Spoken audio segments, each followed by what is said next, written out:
টাকা ভাই, কি টাকা কিসের ভাই, আমরা কন্টেন্ট ক্রিয়েটর হিসেবে সবাই চাই কিছু মানবিক কাজ করার জন্য, কিন্তু বড় বড় কাজ করার জন্য আমাদের একটা বড় সাপোর্ট দরকার। সেই সাপোর্টটা আমরা অনেক সময় বিভিন্ন জায়গা থেকে আমরা সোর্স করি, যেমন প্রবাসী ভাইদের হেল্প নেই বা অন্য কারো হেল্প নেই। এখন আমি টুকটাক, আপনারা জানেন রাস্তা মানুষের রুগীদের নিয়ে কাজ করি বা টুকটাক মানুষকে হেল্প করি। বড় আকারে করার জন্য একটা বড় সাপোর্ট দরকার। এই সাপোর্টের জন্যই আমার বড় ভাই মেহেদী হাসান এরকম কিছু কাজ করা যায় কিনা। পরে এটা আবার ওনাকে কেন বললাম, গত 12-13 বছর ধরে ওনার ইনকামের 80% উনি দান করে দেন। আমি নিজের চোখে দেখছি এবং আমি ওনার অনেক প্রোগ্রামে অ্যাটেন্ড করছি, বিশেষ করে শীত বস্ত্র বিতরণ, বন্যায় মানুষদের হেল্প করা, এই জাতীয় অনেক কাজে আমি ওনার সাথে গেছি। যার জন্য আমি ওনাকে বললাম, ভাই কিছু মানুষের পাশে দাঁড়াতে চাই। সেই ধারাবাহিকতায় আমরা কিছু মানুষের দোকান করে দেই।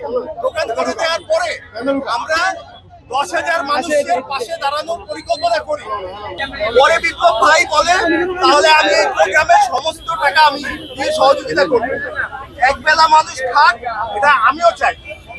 দেখেন ভাই, আপনারা আমাকে চেনেন, আমি কোনো রাজনৈতিক দলের কেউ না, আমি কোনো দলাদলির মধ্যে নাই, কোনো গ্যাঞ্জামের মধ্যে নাই। আমি কন্টেন্ট ক্রিয়েটর, আপনাদের মতোই বা কন্টেন্ট ক্রিয়েটরের মতো। ভাই ব্যবসা করে অনেক বছর ধরে, সুপরিচিত একজন ব্যবসায়ী, যার জন্য সে এই মানবিক কাজগুলো করার আগ্রহ প্রকাশ করে এবং নিয়মিত করে।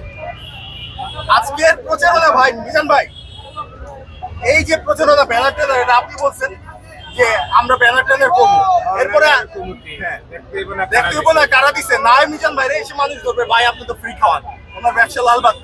আমার অলরেডি 50-20 জন মানুষ ধরছে, ভাই আমার এত টাকা দেন, হেল্প করে।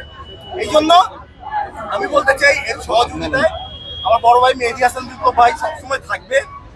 এটা লিখে রাখেন যে কোনো রাজনৈতিক প্রোগ্রাম না, এই জন্যই আপনারা সবাই আসছেন। আমার জন্য দোয়া করবেন, আমি একটু অসুস্থ, আপনাদের সবাই কাছে একটু দোয়া চাচ্ছি, আমার জন্য দোয়া করবেন, আমি যাতে সবসময় আপনাদের পাশে দাঁড়াইতে পারি এবং নিরীহ মানুষের পাশে দাঁড়াইতে পারি। আমি জাস্ট যদি বলবো, আজকের মতো আমি এখানে শেষ করতেছি, আমি দাঁড়াইতে পারতেছি, আপনারা যদি দেখতেছেন। আমি মেহেদী হাসান বিপ্লব ভাই, আমি আপনাদের আগের তো কইছি যে ভাই খুব অসুস্থ, আসতে পারবে না।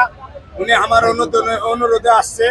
উনি যখন কইছে যে আমি আইতে পারবো না, তখন কইছি যে আপনার এগুলো আমি নিব না। তখন ভাই আমার কথা আসছে, আপনারা সবাই দোয়া করবেন। আমগো সওয়াব হওয়া একটাই, খালি আমগো দোয়া করবেন, স্যার আমার কোনো সওয়াব হওয়া নেই।